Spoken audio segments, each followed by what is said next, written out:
আসসালামু আলাইকুম। সবাই কেমন আছেন? আশা করি ভালো আছেন। কিছু বলতে চাই মদের ব্যাপারে। সমাজে খুব বেশি এটার প্রচলন হয়ে গেছে, এমনকি এটাকে বৈধতাও দেওয়া হয়েছে। তো একটা হাদিস বলতে চাই।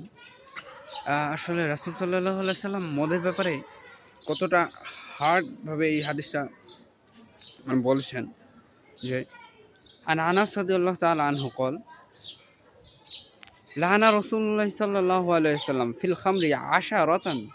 অর্থাৎ হযরত আনাস রাদিয়াল্লাহু তাআলা আনহু হতে বর্ণিত, রাসূল সাল্লাল্লাহু আলাইহি সাল্লাম লানত করেছেন মদের ব্যাপারে 10 ব্যক্তিকে। তারা কারা? এক, আসিরাহা, অর্থাৎ যে আঙুর চিবে রস বের করে সেটা দিয়ে মদ তৈরি করে তার উপরে লানত করেছেন। ওয়া মুতাসিরাহা, অর্থাৎ যার জন্য মদ তৈরি করা হয় তার উপরে লানত করেছেন। ওয়াশারিবাহা, অর্থাৎ যে মদ পান করে। ওয়াহামিলাহা, অর্থাৎ মদ যে বহন করে নিয়ে যায়। ওয়া মাহমুলাহা ইলাইহি, অর্থাৎ যার জন্য মদ বহন করে নিয়ে যাওয়া হয়। ওয়া সাকিয়াহা, অর্থাৎ মদ পরিসেবনকারী সাকি। ওয়া বাইয়াহা, মদ বিক্রেতা। ওয়া আকিলা সামানিহা, অর্থাৎ মদ মদ থেকে উপার্জিত যে মূল্য সেটা ভোগকারী ব্যক্তি। ওয়া মুশতারিয়া লাহা, অর্থাৎ মদের জন্য যেসব আসবাব প্রয়োজন হয় সেগুলো ক্রয়কারী ব্যক্তি। ওয়া মুশতারতা লাহা, অর্থাৎ মদের অর্থাৎ মদের জন্য যে আসবাবগুলো ক্রয় করা হয়, মদ তৈরি করার জন্য যে আসবাবগুলো ক্রয় করা হয় সেগুলোর উপরেও কিন্তু লানত করেছেন।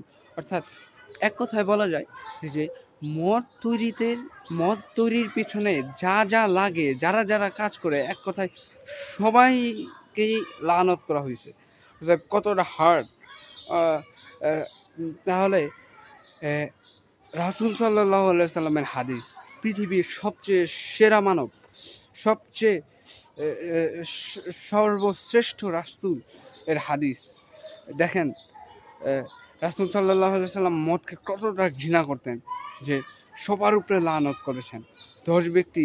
অর্থাৎ এক কথায় মদের ক্ষেত্রে যাদের সংশ্লিষ্টতা আছে সব কিছুকে লানত করেছেন।